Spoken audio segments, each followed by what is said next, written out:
At the end of a jetty on the coast of Bangladesh, the sound of misery rises up above the wind and the waves.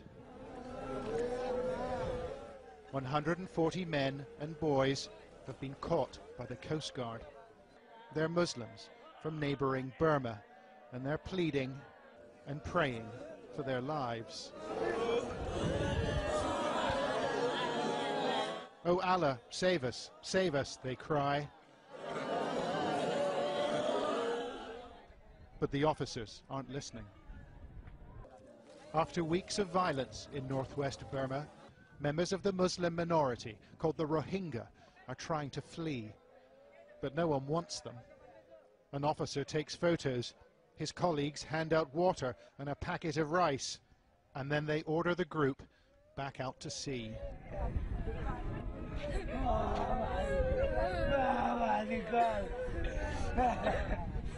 Their boats are leaking and they're badly overloaded. But it's not the voyage these men fear most. It's returning to Burma.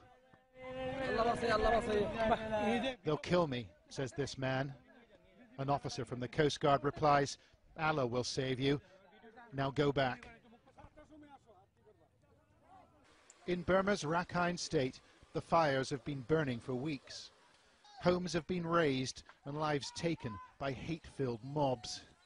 Ethnic Buddhists and the minority Muslims blame each other for the violence, but the facts are hard to come by.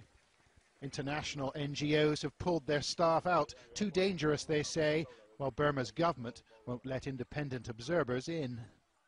Right now, the situation we're looking at right now on the ground is it's very, very difficult to get an accurate picture of what's actually going on.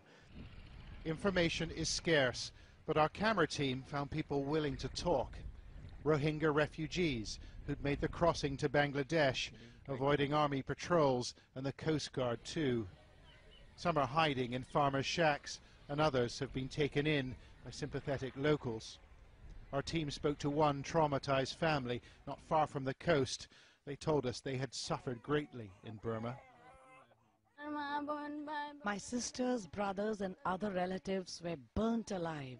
They burnt my own children. We couldn't bear it anymore, so we came to Bangladesh. The Coast Guard turned us back 3 times, and we floated at sea for 4 days and 4 nights. And then we managed to sneak in.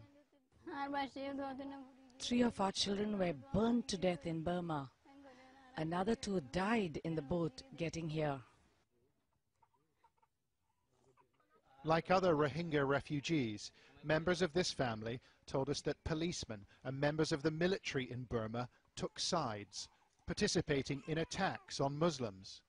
Muhammad Islam says he saw a Burmese helicopter attack boats packed with refugees. There were 3 boats together when we set off, and another 3 followed us. The 3 boats that lagged behind were attacked by a helicopter and caught fire.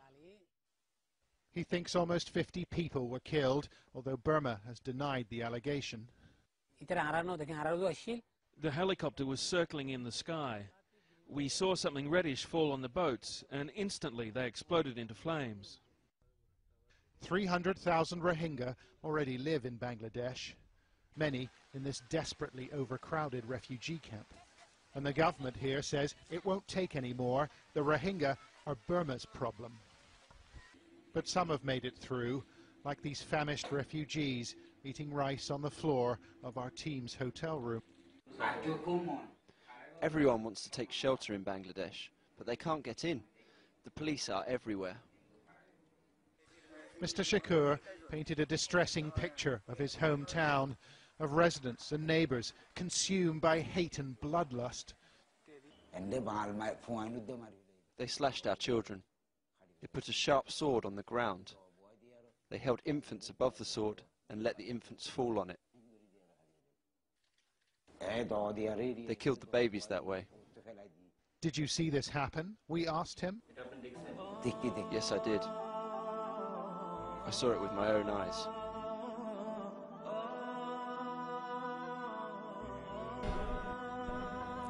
اللهم أنت المستعان وبك المستغاث وعليك التكلان ولا حول ولا قوة إلا بك اللهم يا كاشف الخطوب ويا مفرج الكروب ويا من يجيب دعاء المضطر إذا دعاه، يا من يكشف السوء، اللهم إنا نسألك لإخواننا في أراكان وبورما أن تنصرهم وتغيثهم وتعينهم، اللهم كن لهم ناصرا يوم قل الناصر. اللهم يا ربنا يا من يسمع بكاء الأطفال، يا من يسمع بكاء الأطفال وعويل النساء ويرى المرضى والجرحى والقتلى، اللهم إنا نسألك أن تنتصر لهم، اللهم يسر أمرهم، اللهم فرج همهم، اللهم اخذل أعداءهم، إنك سميع مجيب يا رب العالمين.